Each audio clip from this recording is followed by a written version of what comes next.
ఒక నెలలో 2 నెలల్లో రాబోయే గ్రామ పంచాయతీలు, మున్సిపాలిటీలు, కార్పొరేషన్లు జరుగుతున్న తరుణంలో ఈ యొక్క గ్రామ పంచాయతీల్లో ఫస్ట్ ఫౌండేషన్ మన కులస్తులు సర్పంచులుగా పోటీ చేసి, వార్డు మెంబర్లుగా పోటీ చేసి, సర్పంచులుగా మనం నిలబడగలిగితే, ఇంతకుముందు పెద్దలు చెప్పారు పంచాయతీ సర్పంచ్ రాష్ట్రపతి స్థాయి ఒకటే అనేసి. అది నిజమే. ప్రథమ పౌరుడిగా పంచాయతీలో సర్పంచ్గా గెలిస్తే రాష్ట్రపతి హోదా వస్తుంది మనకు.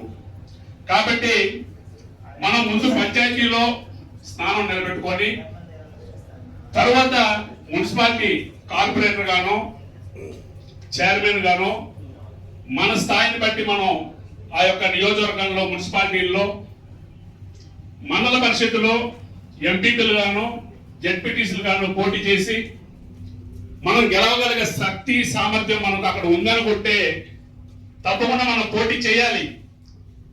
మనం ఏ రాజకీయ పార్టీని